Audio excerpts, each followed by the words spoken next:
नमस्कार मंडळी, मी रुपाली आज घेऊन आली आहे कल्की मूवीचा रिव्ह्यू. कल्की मूवीमध्ये अनेक दिग्गज कलाकारांनी काम केले आहे. अमिताभ बच्चन, कमल हसन, दीपिका पादुकोण, प्रभास आणि दिशा पटनी यांचा अभिनय बघायला मिळतो. कल्की मूवीची कथा पौराणिक कथानक महाभारतवर आधारित आहे. या मूवीची सुरुवात कुरुक्षेत्र दाखवून करण्यात आलेली आहे. महाभारतामध्ये अश्वत्थामा ज्यावेळेस पांडवांच्या वारसाला जन्म होण्याआधीच मारून टाकतो, तेव्हा श्रीकृष्ण अश्वत्थामाचा मणी काढून घेतो आणि त्याला शाप देतो की त्याला अनंत काळासाठी मरण येणार नाही आणि वर्षानुवर्षे तो असाच भटकत राहील.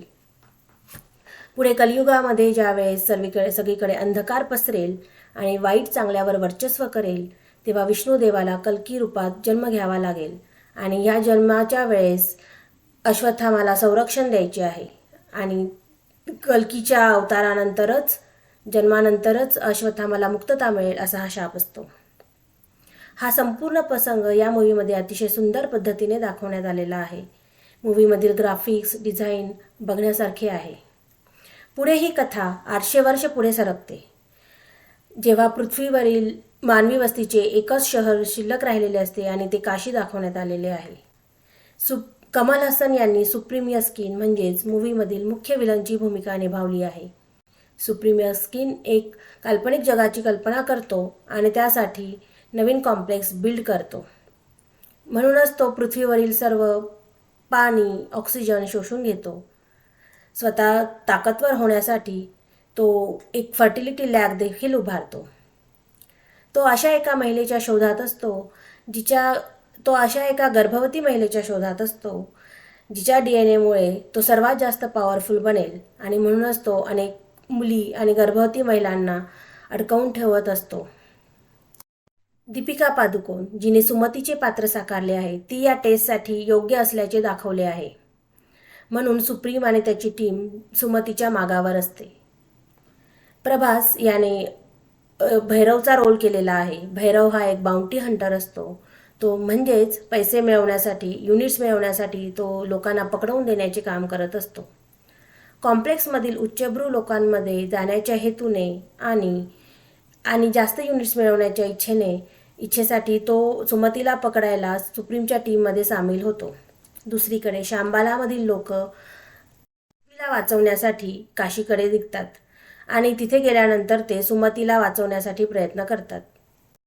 अमिताभ बच्चन यांनी अश्वत्थामाचा केलेला रोल एकदम प्रभावशाली वाटतो.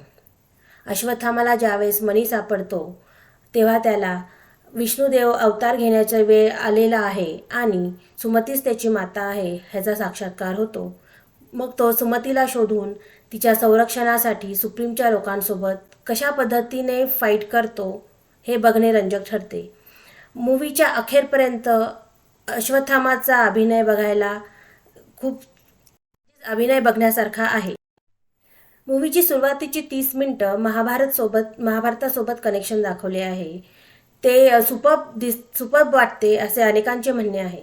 परंतु फर्स्ट हाफमधील काही पार्ट थोडासा कंटाळवाणा वाटतो.